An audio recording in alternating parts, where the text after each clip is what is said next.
Hey everyone, this is Thomas from Nurse Money Talk. So, I recently got done with a consultation where we were going over psych charting, and as we were talking, a lot of the same mistakes kept coming up. These are the same ones I see all the time. So, I figured I'd make a quick video breaking this down. Because if you're a new psych nurse, there's a very good chance you're making at least one of these right now, and you may not even realize it. So, who am I? I've been in healthcare for over a decade, working in psych, corrections, and a few other areas. And especially in psych, a lot of your documentation is based on behavior. That's when things can get tricky. I've seen these same issues come up not just with new nurses, but even during chart reviews and education sessions. So let's go through them. The first mistake is writing opinions instead of observations. This is really common in psych. You'll see things like patient is manipulative, patient is attention seeking, patient is being difficult. The problems is those are labels. They're subjective, and if someone questions your documentation later, you're going to have a hard time defending. What you can defend is behavior. So instead of saying patient is manipulative, you could say patient requested PRN medication multiple times within a short period despite prior administration and education. Now you're documenting what actually happened. Another example, instead of patient aggressive, you might write patient yelling at staff, pacing in hallway, clenching fists. Now, anyone reading your note knows exactly what was going on. The second mistake is being too vague. You'll see notes like patient doing fine, patient stable, patient okay. What does doing fine even mean? It doesn't tell me anything. It doesn't tell the next nurse anything, and it definitely doesn't help you if your note is ever reviewed. If I'm coming on shift and I read that, I have no idea what I'm walking into. Your note should give a quick clinical picture. So instead, include behavior, mood, interaction, mental status highlights. For example, patient observed on unit, watching TV, interacting minimally with peers, alert and oriented. Mood described as tired, affect, flat. Something of that nature. It takes a little bit longer, but now your note actually means something. If someone reads your note, they should be able to picture the patient, right? So that second one that I just said, which was about the patient was watching TV, interacting minimally with peers, and so on and so forth. If you're first reading it, or if you've never really even met the patient, you have a better idea what's going on with that patient for that shift or for that particular moment. Because if the person who reads the note can't really picture anything about the patient, it means your note is probably way too vague. Now, the third mistake is over documenting and double charting everything. A lot of new nurses think if I write more, I'm protecting myself. I understand why people might think that, but in reality, that can actually work against you. Your narrative note should be a clinical snapshot, not a play-by-play of your entire shift. If nothing major happened, a solid note might only be a few sentences, focusing on what the patient looked like, mental state, safety, what you did, response, something of that nature, and that's it. Everything else like vitals, safety checks, and medications is usually already documented in flow sheets or another form elsewhere, just kind of depending on how your facility works.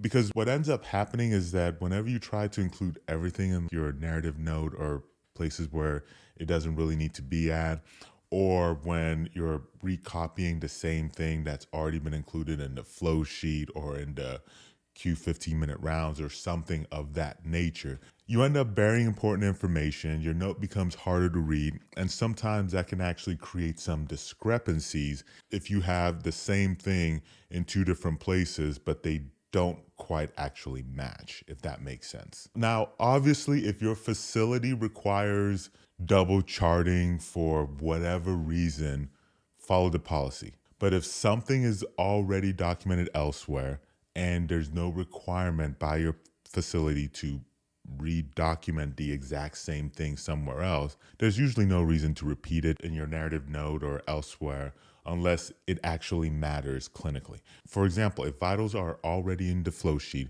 don't rewrite them again unless you had to intervene.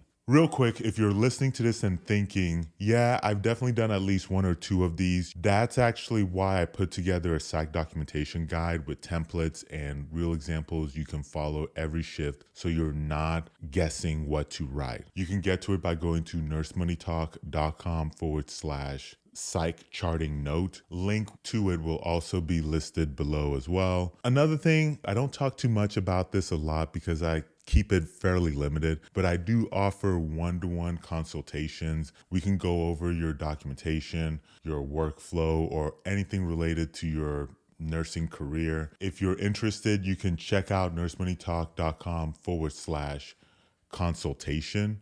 Link is also in the descriptions below. All right, let's keep going. The fourth mistake is missing safety documentation. This is probably the most important one. In psych, everything revolves around safety. So your note should clearly answer, is the patient a danger to themselves? Are they a danger to others? Are there any concerning behaviors? Even if the answer is no, you will need to say it. Something simple like patient denies SI or HI, no self-harming behavior observed during the shift. That stuff matters because if something happens later and it's not documented, it becomes very difficult to show what was assessed. And if there are safety concerns, those need to be clearly documented and also addressed. And then you document that you addressed it. The fifth mistake is not documenting the response to interventions. This gets missed all the time. You'll see PRN medication given, patient redirected, patient educated, and then it stops.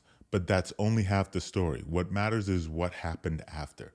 Did the medication work? Did the behavior improve? Did the patient calm down? For example, patient given PRN medication for agitation. Patient later observed resting in room with decreased agitation.